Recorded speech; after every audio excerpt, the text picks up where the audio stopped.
Hi guys! Welcome back to another deep dive into history's most fascinating mysteries.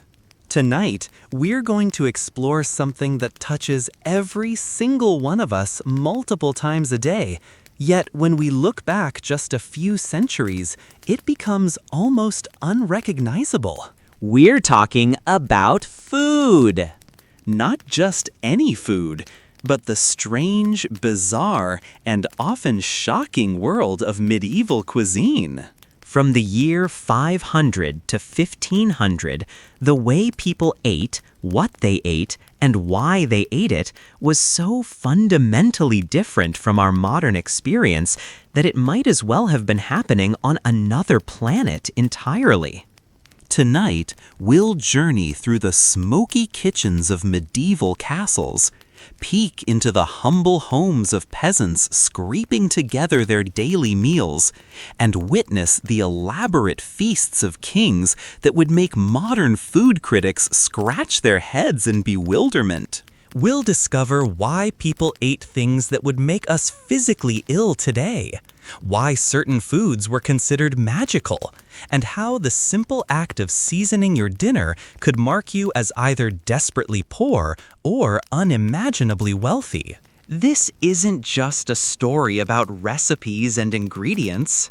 This is a story about survival, status, superstition, and the strange alchemy of turning whatever you could find into something that would keep you alive for another day.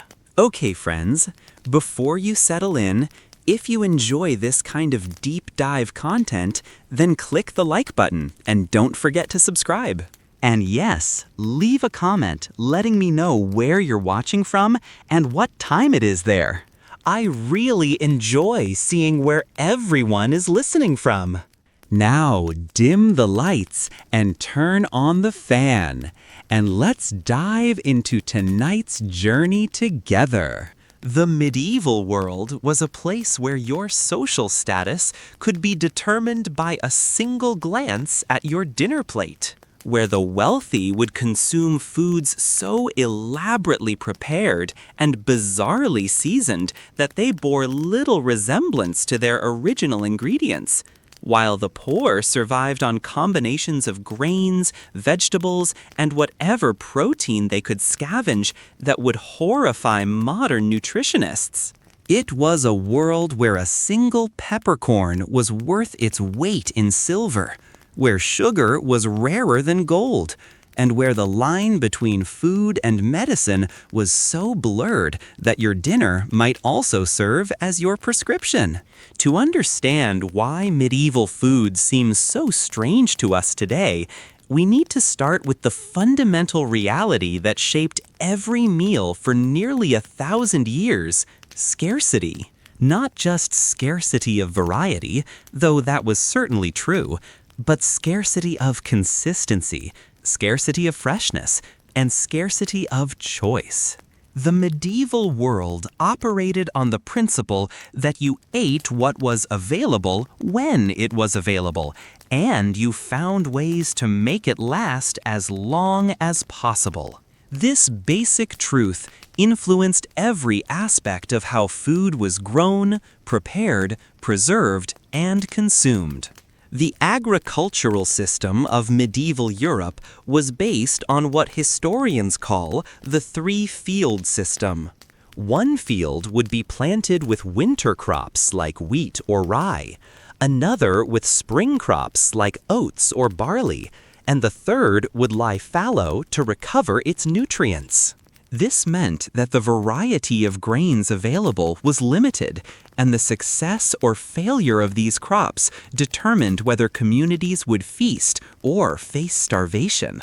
Unlike our modern world, where a failed harvest in one region can be supplemented by imports from another, medieval communities were largely dependent on what they could produce within walking distance of their homes. The preservation of food was not just important, it was a matter of life and death.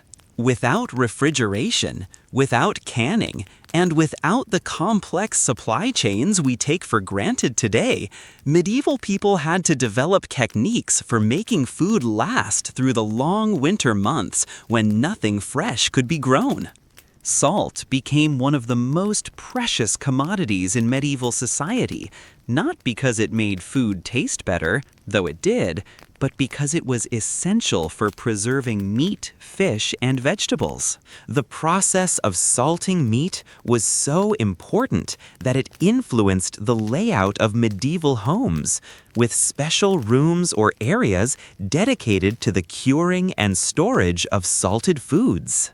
But salt was expensive and not always available, so medieval people developed other preservation methods that seem strange to us today.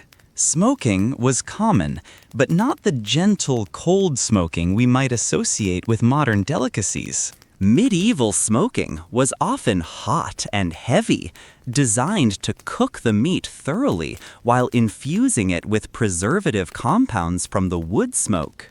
The result was meat that could last for months, but was often so tough and intensely flavored that it required extensive soaking and preparation before it could be eaten. Fermentation was another crucial preservation technique, and medieval people fermented everything they could get their hands on. Cabbage became sauerkraut, milk became cheese or fermented into drinks, grains were fermented into porridge or bread, and even meat was sometimes fermented into a kind of primitive sausage. The process of fermentation was not fully understood scientifically, but medieval people had learned through trial and error which combinations of ingredients, time, and conditions would produce safe, long-lasting foods. The result of all this preservation was that the vast majority of food consumed in medieval times was either dried, salted, smoked, fermented, or some combination of these processes. Fresh food was a rare luxury, available only during specific seasons and often consumed immediately before it could spoil. This had a profound impact on the flavors that dominated medieval cuisine. Everything was intensely salty, smoky, sour, or pungent. The delicate, fresh flavors we associate with good cooking today were virtually unknown except to those wealthy enough to afford fresh ingredients year-round. Spices played a crucial role in medieval cooking, but not in the way we might expect. While we often think of spices as flavor enhancers that make food more delicious, in medieval times, spices served multiple purposes. They helped preserve food by inhibiting bacterial growth, they masked the strong flavors of preserved foods, and perhaps most importantly, they demonstrated wealth and social status. The spice trade was one of the most lucrative and dangerous enterprises of the medieval world, with routes stretching from Europe to Asia and back again. Black pepper, which we casually sprinkle on our food today, was so valuable in medieval times that it was sometimes used as currency. Wealthy households would lock their pepper in special containers and portion it out carefully. The phrase peppercorn rent comes from this era, referring to a nominal payment that nonetheless represented something of real value. Other spices like cinnamon, cloves, and nutmeg were even more precious, available only to the wealthiest members of society, and used sparingly even by them.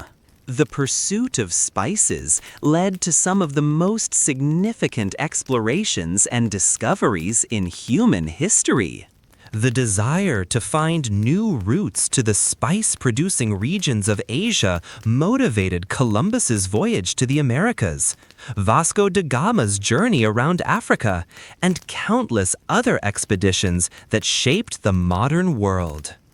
All of this because medieval people were desperate to make their preserved, monotonous food more palatable and to demonstrate their wealth and sophistication through their seasoning choices. But even with spices, medieval food would taste strange to modern palates because of how these seasonings were used. Medieval cooks didn't subscribe to the modern principle of letting natural flavors shine through with subtle enhancement. Instead, they embraced bold, complex spice mixtures that transformed ingredients into something entirely different. A typical medieval feast might feature meat so heavily spiced that it would be impossible to identify the original protein. Vegetables swimming in sauces made from dozens of different herbs and spices, and desserts that combined sweet and savory elements in ways that would puzzle contemporary diners.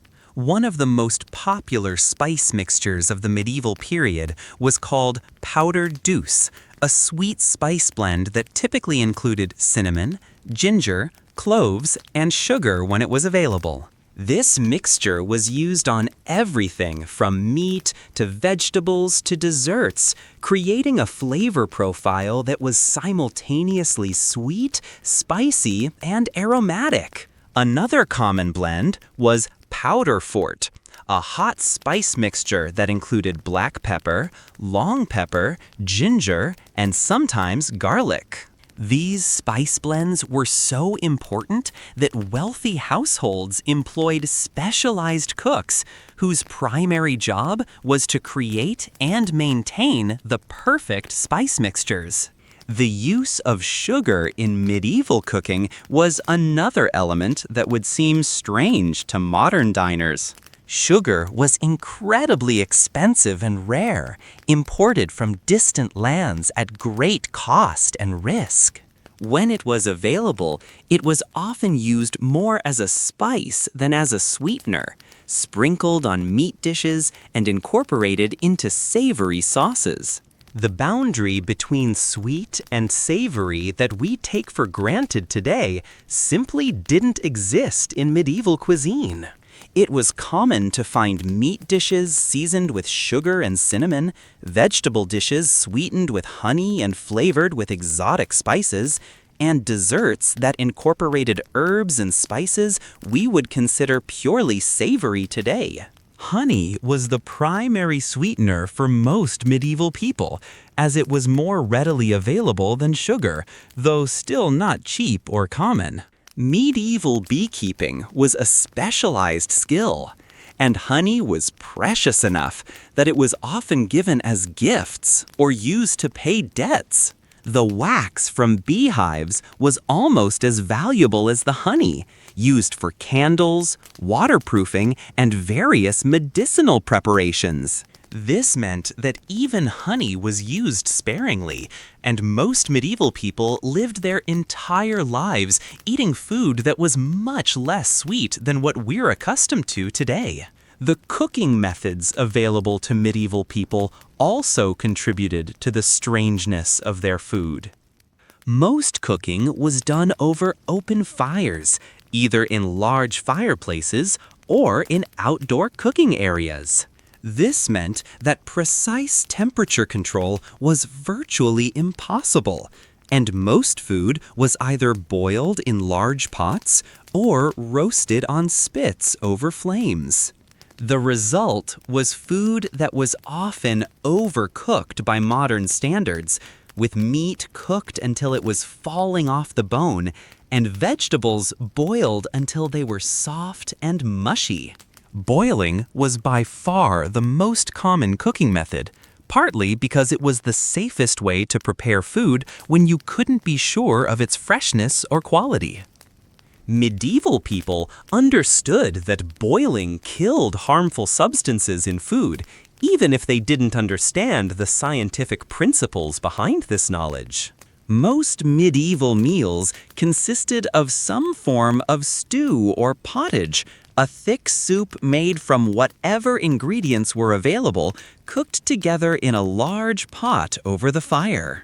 These pottages were the foundation of medieval cuisine, but they bore little resemblance to the clear broths or refined soups we know today. A typical medieval pottage might contain grains, vegetables, scraps of meat or fish, herbs, and whatever else needed to be used up before it spoiled. The ingredients would be boiled together for hours, creating a thick, nutritious mixture that could feed a family for several meals. The consistency was often more like a thick porridge than a liquid soup, and the flavors would be complex and sometimes unpredictable, depending on what had been added to the pot. The wealthy had more options for cooking methods, including roasting meat on elaborate spits and baking in specialized ovens. Medieval castles and manor houses often had multiple cooking areas, including large fireplaces for roasting, separate areas for baking, and sometimes even dedicated spaces for specific types of food preparation. But even wealthy households relied heavily on boiling and stewing, as these methods were the most practical for feeding large numbers of people.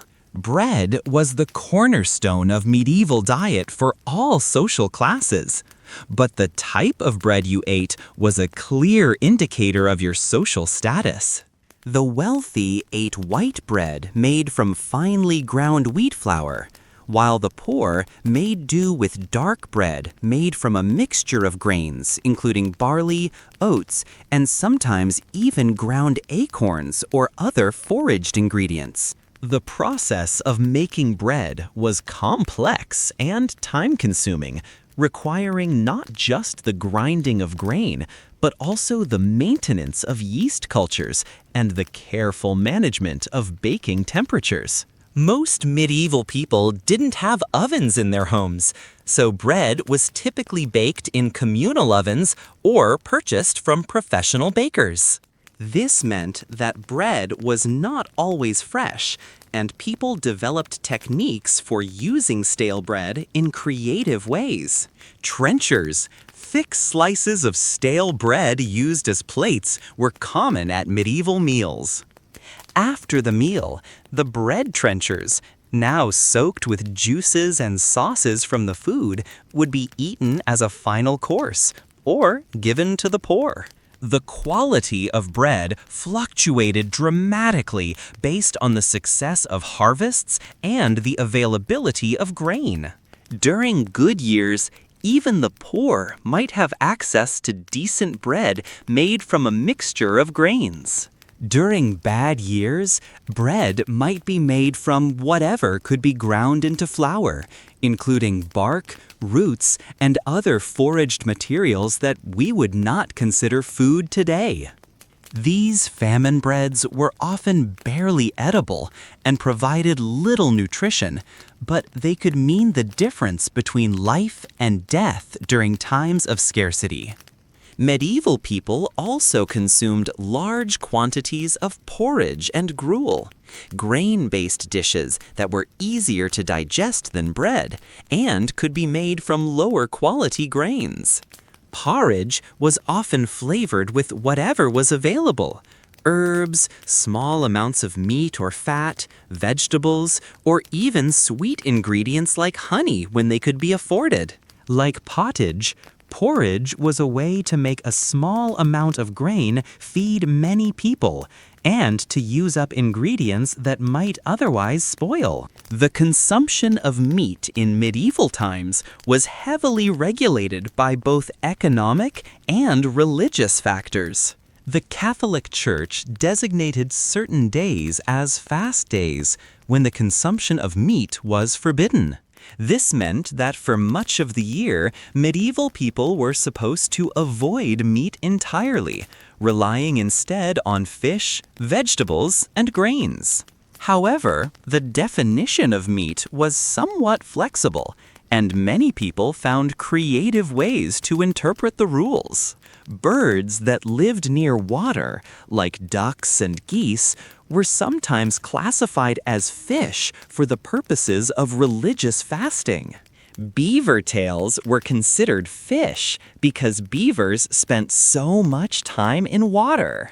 When meat was available, it was often preserved through salting, smoking, or other methods that dramatically altered its flavor and texture. Fresh meat was a luxury that most people experienced only during slaughtering seasons, typically in the fall when animals were killed before winter to avoid having to feed them through the cold months. This meant that for most of the year, any meat that was consumed had been preserved in some way, making it salty, tough, and strongly flavored. The types of meat available also differed significantly from what we eat today. Pork was the most common meat for those who could afford it, as pigs were efficient to raise and could be fed on scraps and forage. Beef was less common, as cattle were more valuable alive for their milk, labor, and breeding potential. Chicken and eggs were available, but not in the quantities we're used to today, as chickens were smaller and laid fewer eggs than modern breeds. Game meat was an important protein source, but it was heavily regulated by social class. Hunting large game like deer and wild boar was typically reserved for the nobility, while common people might be allowed to trap smaller animals like rabbits, birds, and fish. Poaching was a serious crime that could result in severe punishment, but it was also a tempting way for poor families to supplement their meager diets. Fish played a crucial role in medieval diets, especially during religious fasting periods and in coastal areas where fresh fish was readily available. However, most fish was consumed in preserved form, salted, dried, or smoked.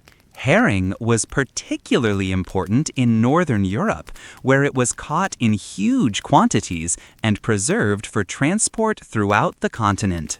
The herring trade was so significant that it influenced the development of entire cities and trade routes. The preservation of fish followed the same principles as meat preservation, with salt being the primary preservative. Salted fish could last for months or even years if properly stored, making it an important source of protein during times when fresh food was scarce. However, salted fish required extensive soaking and preparation before it could be eaten, and even then it remained intensely salty and tough. Medieval people also consumed foods that we would find completely unappetizing today. Blood sausages, made from animal blood mixed with grains and seasonings, were common protein sources. Various organ meats that modern diners typically avoid were considered delicacies, or at least acceptable food sources. Nothing edible was wasted, and medieval cooks developed recipes for parts of animals that we no longer consider food. The concept of food safety as we understand it today simply didn't exist in medieval times. People ate food that was beginning to spoil, food that had been stored in less than ideal conditions, and food that had been prepared without the sanitary precautions we take for granted. This led to frequent illness and sometimes death. But it also meant that medieval people developed strong stomachs and tolerance for food that would make modern people sick. The presentation of food was another area where medieval practices would seem strange today. Food was often served in ways that emphasized spectacle over practicality or even taste. Wealthy households might present roasted birds that had been refeathered after cooking to make them look alive, or create elaborate dishes that combined multiple animals in fantastic arrangements. These presentations were designed to demonstrate wealth and creativity rather than to enhance the dining experience. The famous 4 and 20 blackbirds baked in a pie wasn't just a nursery rhyme. It was a real practice where live birds would be placed in a large pastry shell and released when the pie was cut open, providing entertainment for dinner guests. Other elaborate presentations included pastry castles filled with various meats and vegetables, roasted peacocks served with their tail feathers displayed, and even dishes that incorporated non-food elements like precious metals or jewels for decoration. The timing of meals was also different from our modern eating patterns. Medieval people typically ate 2 main meals per day: dinner, which was served in the late morning or early afternoon, and supper, which was served in the early evening. Breakfast as a regular meal was not common, though people might eat small amounts of bread or porridge in the morning if food was available. The timing of meals was influenced by the availability of natural light, as artificial lighting was expensive and inefficient. The social aspects of medieval dining were complex and heavily regulated by class distinctions. The wealthy ate in elaborate dining halls with complex rules about seating arrangements, service, and behavior. The layout of the dining hall, the quality of the tableware, and even the order in which dishes were served were all carefully orchestrated to reinforce social hierarchies. Common people ate in much simpler circumstances, often sharing bowls and utensils and eating quickly to return to work. Table manners in medieval times would seem crude by modern standards, but they were actually quite sophisticated within their cultural context. People ate primarily with their hands, using bread as both plate and utensil.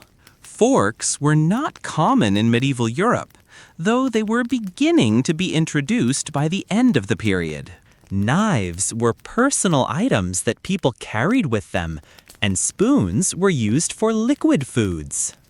The sharing of utensils and food was common and expected, which helped spread diseases but also reinforced social bonds. The preparation of food was a major part of daily life for most medieval people, especially women. Cooking was not the quick, convenient process it can be today, but a time-consuming and labor-intensive activity that required careful planning and constant attention. Maintaining cooking fires, preparing ingredients that might require hours of soaking or grinding, and managing the complex timing of multiple dishes cooking simultaneously required considerable skill and experience. The seasonal nature of medieval cuisine meant that the same families might eat completely different foods depending on the time of year. Spring brought fresh greens and early vegetables, but it was also the time when stored foods from the previous year were running low and new crops had not yet matured. This period, sometimes called the Hunger Gap, was when people were most likely to face food shortages and might have to eat foods they would normally avoid. Summer provided the greatest variety and abundance of fresh foods, but it was also the time when preservation activities were most intense. Fruits and vegetables had to be dried, pickled, or otherwise preserved for winter consumption. Herbs were gathered and dried for use as both seasonings and medicines. The pace of food-related work intensified dramatically during the summer months as people tried to store up enough food to last through the winter. Fall was slaughtering season, when animals that couldn't be fed through the winter were killed and their meat preserved. This was often the only time of year when common people had access to significant amounts of fresh meat, and communities would sometimes come together for large slaughtering and preservation projects. The work of butchering, salting, and smoking meat was enormous and required many hands working together. Winter brought the greatest challenges, as people relied entirely on preserved foods and whatever could be foraged from the frozen landscape. The diet became monotonous and nutritionally limited, consisting mainly of stored grains, preserved meats, and fermented vegetables. Fresh food was virtually non-existent, except for the occasional egg from carefully tended chickens or small amounts of fresh meat from hunting or fishing. The medicinal properties of food were taken very seriously in medieval times, and the line between food and medicine was often blurred. Many foods were consumed not just for their nutritional value, but for their supposed healing properties. The medieval understanding of nutrition was based on the classical theory of humors, which held that all foods had hot or cold, dry or moist properties that needed to be balanced to maintain health. The humoral theory that dominated medieval medical thinking classified all foods according to a complex system of qualities that determined their effects on human health and temperament. This system, inherited from ancient Greek and Roman medicine, divided all substances into 4 primary qualities: hot, cold, dry, and moist. These qualities corresponded to the 4 bodily humors: blood, phlegm, yellow bile, and black bile, that medieval doctors believed controlled health and personality. The classification of foods according to humoral theory was remarkably detailed and sophisticated, with different foods assigned specific degrees of heat, cold, dryness, and moisture that determined their appropriate uses in different circumstances. Pepper was considered extremely hot and dry, while lettuce was classified as cold and moist. These classifications influenced not only when and how foods were consumed, but also how they were prepared and combined with other ingredients. The practical application of humoral theory to daily eating required considerable knowledge and careful attention to individual constitution and circumstances. A person who was naturally hot and dry in temperament was advised to consume foods that were cold and moist to restore balance, while someone with a cold and moist constitution needed hot and dry foods to maintain health. These individual dietary prescriptions were as complex as modern personalized nutrition plans. The seasonal application of humoral theory created additional layers of complexity in medieval food choices, as the same foods might be appropriate or inappropriate depending on the time of year and prevailing weather conditions. Summer heat required cooling foods, while winter cold demanded warming foods. Wet weather called for drying foods, while dry conditions required moistening foods. The preparation methods used for foods could alter their humoral properties, allowing cooks to adjust the qualities of ingredients to suit specific dietary requirements. Cooking was generally considered to make foods warmer and drier, while raw foods retained their natural cold and moist properties. Spices could be added to modify the qualities of dishes, with hot spices like ginger warming cold foods and cooling herbs moderating overly hot dishes. The combination of foods within meals required careful attention to achieving proper humoral balance, with cooks and physicians working together to create menus that promoted health and prevented disease. Complex rules governed which foods could be eaten together and in what order, with some combinations considered beneficial and others potentially harmful.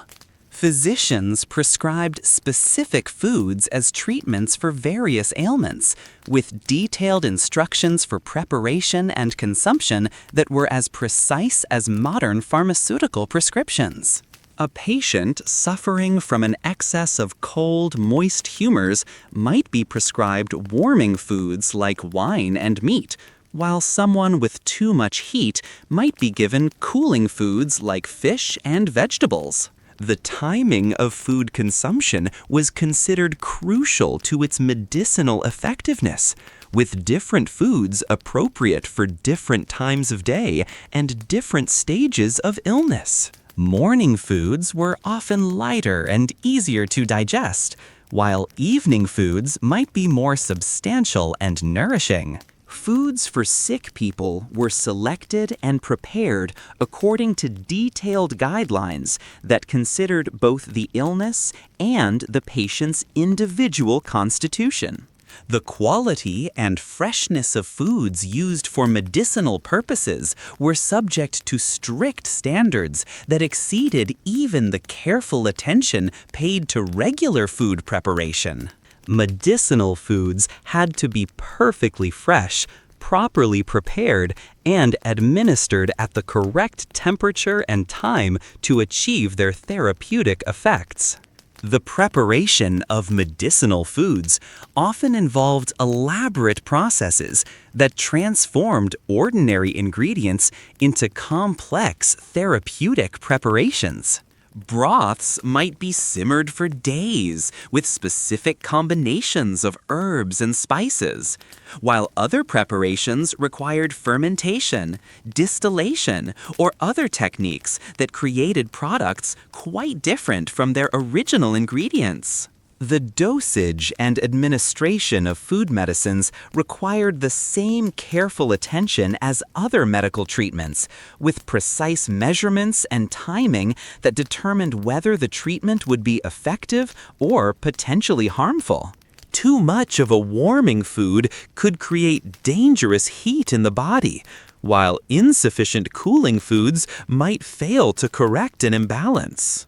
The training required to understand and apply humoral theory to food and medicine was extensive and typically took years of study and apprenticeship to master.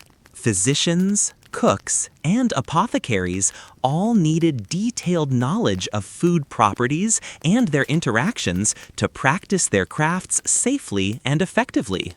The cost of medicinal foods often put them beyond the reach of common people, creating a clear divide between the sophisticated food medicine available to the wealthy and the simple remedies available to the poor. Exotic spices and rare ingredients that were essential for certain treatments might cost more than a family's annual income. The effectiveness of humoral food medicine was variable and depended heavily on the skill of the practitioner and the appropriateness of the treatment to the specific condition.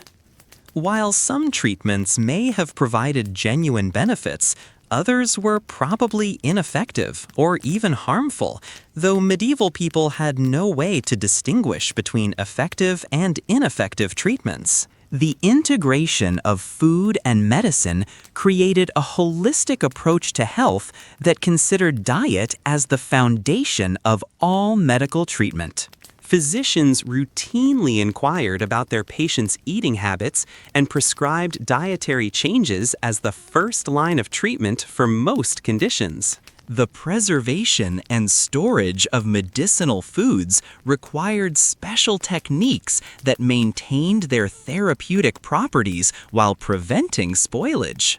Some preparations had to be consumed immediately, while others could be stored for extended periods, and understanding these storage requirements was essential for effective treatment.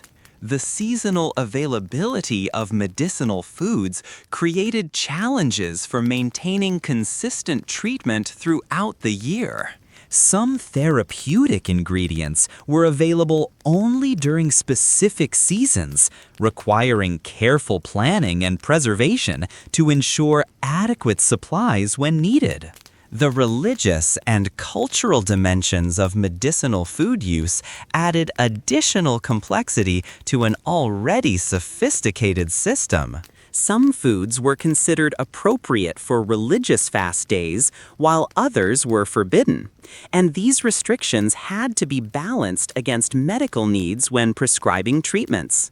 The social implications of consuming medicinal foods were significant, as the quality and expense of a person's food medicine could indicate their social status and access to sophisticated medical care. The wealthy could afford exotic medicinal foods from distant lands, while the poor relied on locally available herbs and simple preparations. The development of medical cookbooks and recipe collections created formal documentation of food medicine practices that could be studied and transmitted across generations. These texts combined culinary techniques with medical theory to create comprehensive guides for using food as medicine. The regulation of medicinal food preparation was often as strict as the regulation of other medical practices, with guild systems and licensing requirements that ensured adequate training and competence among those who prepared therapeutic foods. The potential for harm from improperly prepared medicinal foods made these regulations essential for public safety. Just for their nutritional value, but for their supposed healing properties. The medieval understanding of nutrition was based on the classical theory of humors, which held that all foods had hot or cold, dry or moist properties that needed to be balanced to maintain health. This meant that meal planning was not just about taste or availability, but about achieving the proper balance of humoral properties. Someone who was considered to have a hot, dry temperament might be fed foods that were thought to be cool and moist to restore balance. The sick were fed specific foods that were believed to counteract their illnesses, and healthy people avoided foods that were thought to promote disease. Herbs and spices were particularly important in this medicinal approach to food. Ginger was thought to aid digestion and warm the body. Cinnamon was believed to strengthen the heart, and garlic was used to ward off illness and evil spirits. These beliefs influenced how foods were prepared and combined, adding another layer of complexity to medieval cooking practices. The concept of dining for pleasure, as opposed to mere sustenance, was largely limited to the wealthy classes. For the vast majority of medieval people, food was primarily about survival, and questions of taste were secondary to questions of availability and nutritional adequacy. However, even poor people found ways to make their simple foods more enjoyable when possible, using whatever seasonings they could gather or afford to add variety to their monotonous diets. The wealthy, on the other hand, turned dining into an elaborate form of entertainment and social display. Medieval banquets could last for hours and feature dozens of courses, each more elaborate than the last. These feasts were not just about consuming food, but about demonstrating wealth, power, and cultural sophistication. The amount of money spent on a single feast could exceed what a common family might earn in several years. The exotic nature of many medieval dishes came partly from the limited ingredients available, and partly from the desire to create something special and impressive. When your basic ingredients are limited to a few types of grains, vegetables, and preserved meats, creativity in preparation and seasoning becomes essential for creating variety. This led to combinations of flavors and cooking techniques that might seem bizarre today, but made perfect sense within their cultural and practical context. Trade routes and cultural exchange also influenced medieval food in ways that created some of the strangest combinations. Spices and cooking techniques from Asia, Africa, and the Middle East were adapted to European ingredients and tastes, sometimes creating hybrid dishes that combined elements from multiple culinary traditions. The Crusades, despite their military nature, also facilitated cultural exchange that brought new foods and cooking methods to Europe. The role of monasteries in medieval food culture was significant and unique. Monastic communities often had more resources and stability than secular communities, allowing them to develop sophisticated approaches to food production and preparation.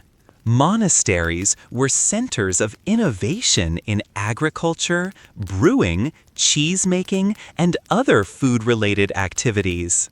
They also preserved and transmitted knowledge about cooking and food preservation that might otherwise have been lost.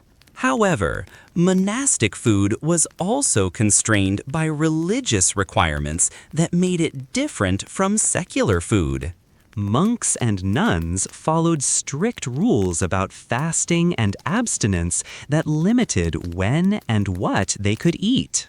These restrictions led to creative interpretations and substitutions that resulted in unique dishes and preparation methods. The monastic emphasis on simplicity and self-sufficiency also influenced their approach to food, leading to hearty but uncomplicated dishes that maximize nutrition while minimizing luxury.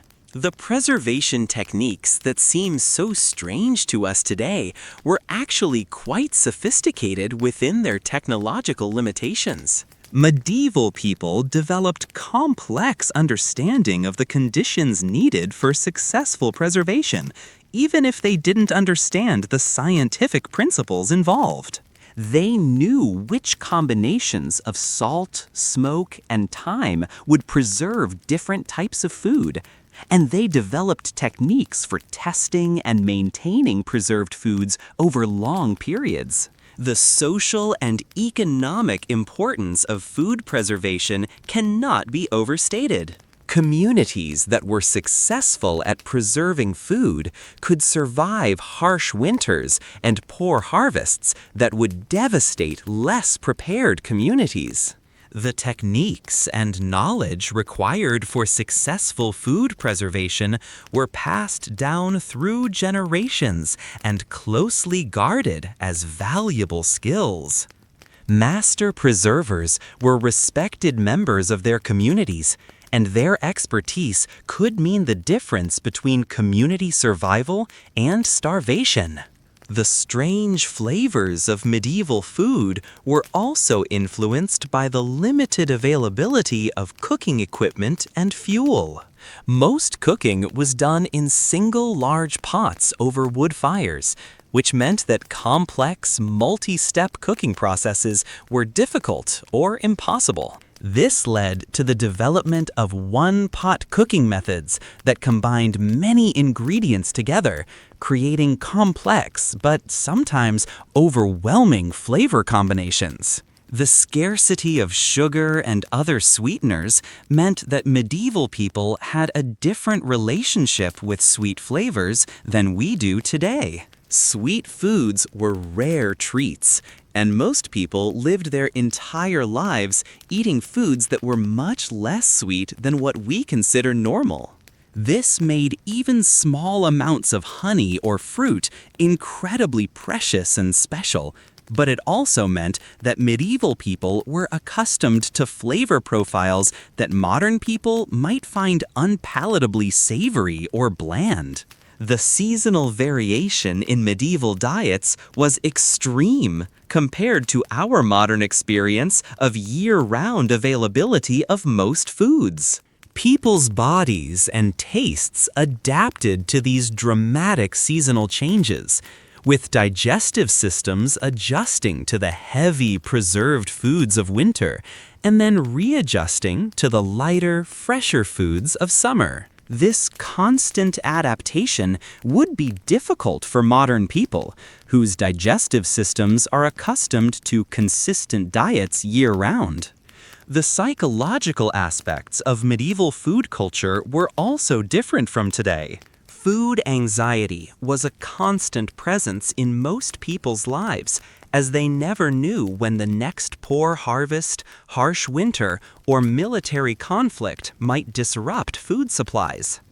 This created a mentality of careful conservation and constant vigilance about food supplies that influenced every aspect of how food was grown, prepared, and consumed. The communal aspects of food preparation and consumption were much stronger in medieval times than they are today. Families, neighbors, and entire communities worked together on large food preservation projects, shared resources during times of abundance, and supported each other during times of scarcity.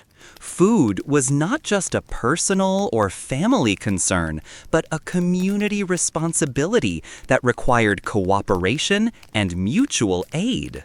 The geographic variations in medieval food were also much more pronounced than they are today.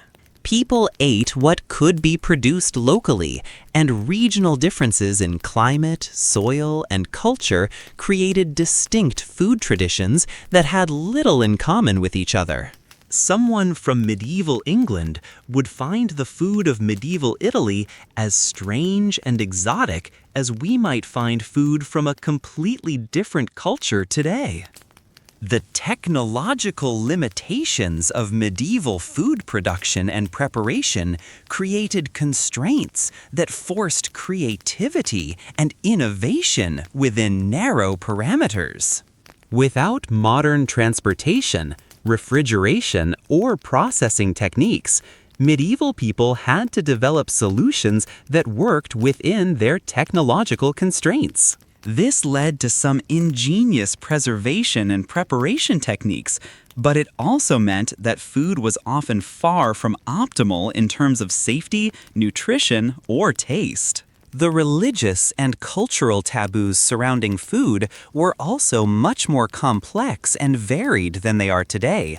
Different regions, social classes, and religious groups had different rules about what could be eaten when, how it should be prepared, and who could eat it. These rules were often strictly enforced and could result in serious social or legal consequences for violations. The relationship between food and social status was much more direct and visible in medieval times than it is today. You could literally see someone's social position by looking at what they ate, how it was prepared, and how it was served. This created strong incentives for people to spend beyond their means on food when they could afford it, as a way of demonstrating or aspiring to higher social status. The nutritional understanding of medieval people was limited, but not entirely wrong.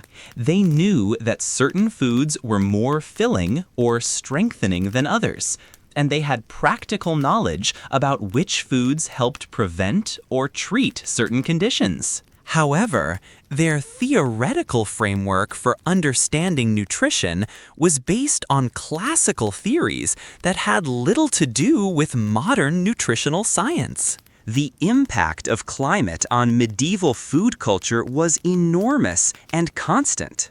Weather patterns, seasonal changes, and longer-term climate variations directly affected what foods were available and when.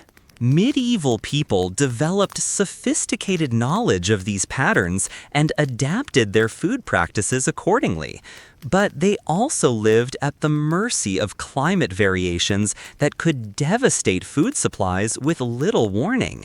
The development of cooking techniques was constrained by the available technology and fuel sources.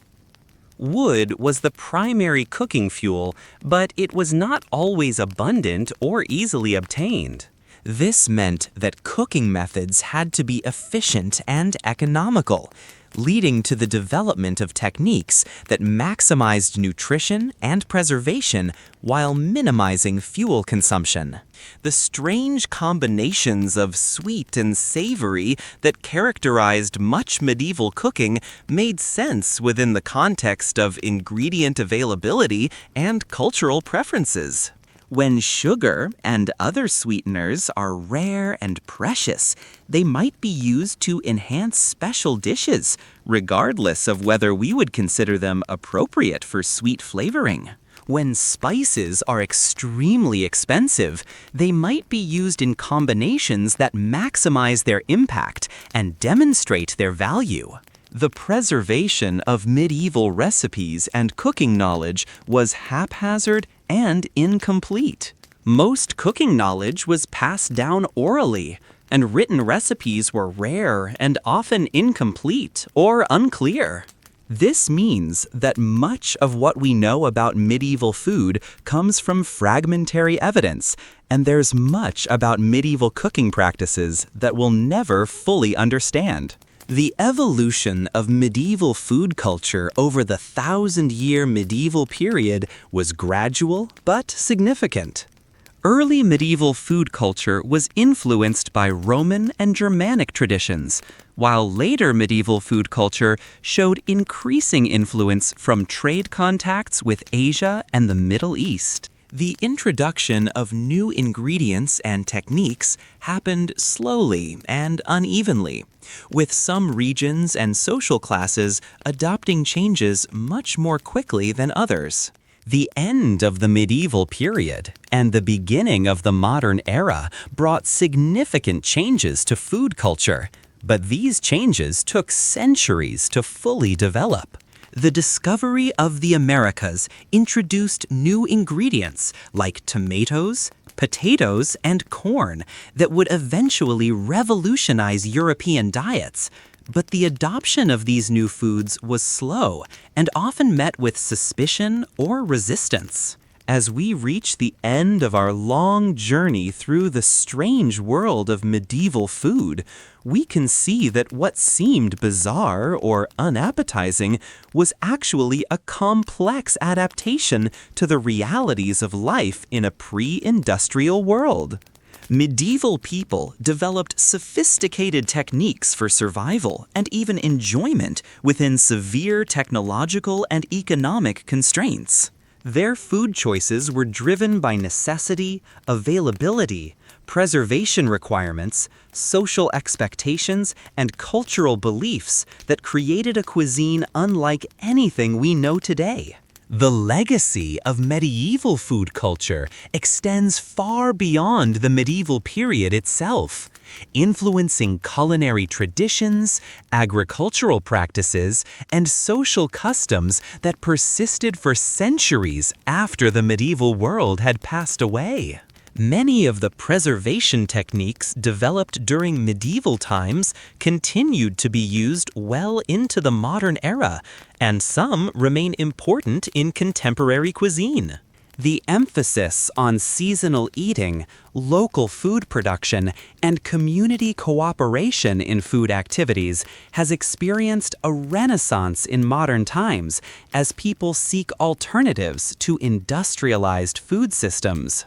The medicinal approach to food that characterized medieval cuisine has also found new relevance in contemporary understanding of nutrition and the relationship between diet and health. While medieval theories about humoral balance were scientifically incorrect, the underlying principle that food choices affect health and well-being has been validated by modern nutritional science, though with much more sophisticated understanding of the mechanisms involved. The social functions of food that were so prominent in medieval culture continue to play important roles in contemporary society, though often in modified forms.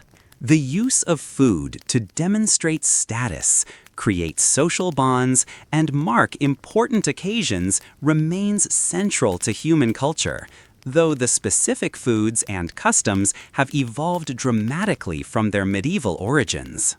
The challenges of food security that dominated medieval life have not disappeared from the modern world, though they have been transformed by technological advances and global food systems. Understanding how medieval communities dealt with food scarcity, seasonal variation, and preservation challenges provides insights that remain relevant for contemporary discussions of sustainable food systems and food security. The community cooperation and mutual dependence that characterized medieval food production and consumption offer lessons for modern communities seeking to strengthen local food systems and reduce dependence on global supply chains. The medieval understanding that food security requires community effort and shared responsibility has renewed relevance in an era of climate change and supply chain vulnerability. The environmental sustainability of medieval food systems, while often harsh and limiting for the people who lived within them, demonstrated ways of living within ecological constraints that modern societies are beginning to recognize as necessary for long-term survival. Medieval agricultural practices, while labor-intensive and low-yielding by modern standards, were generally sustainable over long periods and worked within natural cycles rather than attempting to dominate them. The biodiversity of medieval food systems, with their reliance on locally adapted crops and livestock breeds, provided resilience against disease and climate variation that has been lost in modern industrial agriculture. The medieval practice of maintaining multiple varieties of each crop species created genetic diversity that served as insurance against catastrophic crop failures, a principle that modern agricultural scientists are working to restore. The waste-nothing mentality that characterized medieval food culture reflected both necessity and wisdom about resource conservation that has contemporary relevance as modern societies grapple with problems of food waste and resource depletion. Medieval people's practice of using every part of every plant and animal, while sometimes producing unappetizing results, demonstrated an understanding of resource maximization that could inform modern approaches to sustainable food systems. The local food systems that dominated medieval life, while sometimes inadequate during crop failures or other disasters, created intimate connections between people and their food sources that fostered understanding of agricultural processes and seasonal cycles. This understanding created more sustainable relationships with the natural environment than the disconnected consumption patterns that characterize much of modern food culture. The artisanal food production that characterized medieval life, from cheese making to bread baking to meat preservation, created deep knowledge and skills that were passed down through generations and created cultural continuity around food practices.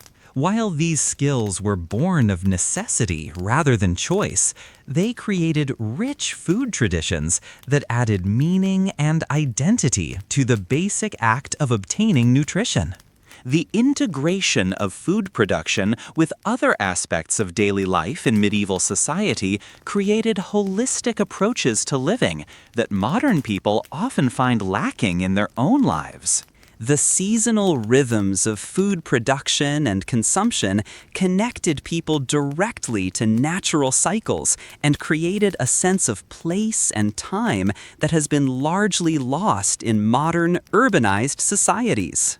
The resilience of medieval food systems, while often tested to their breaking points, demonstrated human adaptability and creativity in the face of severe constraints. The ability of medieval communities to survive repeated famines, climate variations, and other disasters through cooperative effort and innovative food practices offers insights for modern societies facing their own challenges of climate change and resource limitation. The evolution of cooking techniques during the medieval period laid the groundwork for many culinary developments that would follow in later centuries. The elaborate spice combinations, complex preservation methods, and sophisticated understanding of fermentation that developed during medieval times created the foundation for the culinary renaissance that would transform European food culture in subsequent centuries. The global connections created by the medieval spice trade established trade routes and cultural exchanges that would eventually transform world cuisine. The demand for exotic spices that drove medieval exploration and trade created the first truly global food system, connecting distant continents through networks of exchange that prefigured modern global food systems.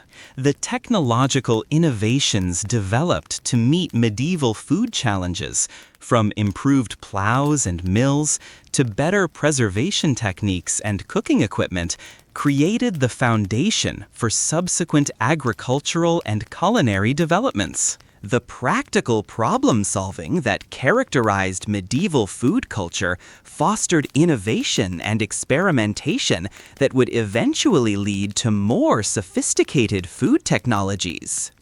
The social institutions that developed around food in medieval society, from guilds of bakers and brewers to monastic communities that preserved and developed food knowledge, created organizational structures that maintained and transmitted food culture across generations. These institutions demonstrated the importance of collective knowledge and shared responsibility in maintaining food security and culinary traditions. The religious and cultural meanings attached to food in medieval society created rich symbolic systems that gave deeper significance to the basic act of eating.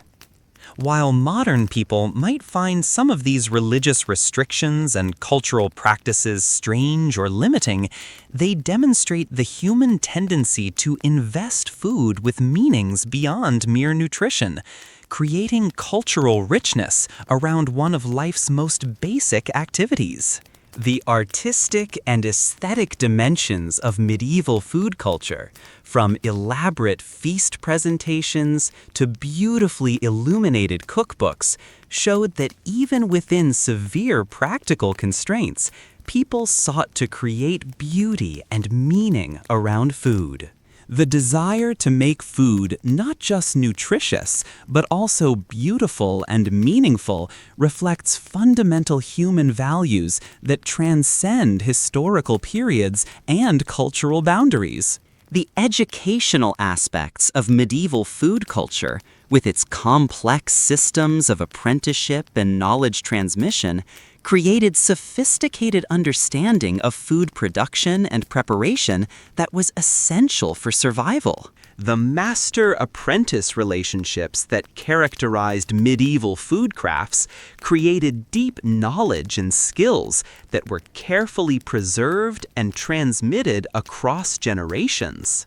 The innovation and adaptation that characterized medieval food culture demonstrated human creativity in the face of severe constraints. The ability to create satisfying and even delicious food from limited ingredients using simple technologies shows the remarkable adaptability of human culture and the importance of traditional knowledge in solving practical problems. The psychological and emotional aspects of medieval food culture, from the anxiety of food insecurity to the joy of seasonal abundance, created deep emotional connections to food that shaped personality and culture in profound ways. The intense relationship with food that characterized medieval life, while often stressful, also created appreciation and gratitude that has been largely lost in modern abundance.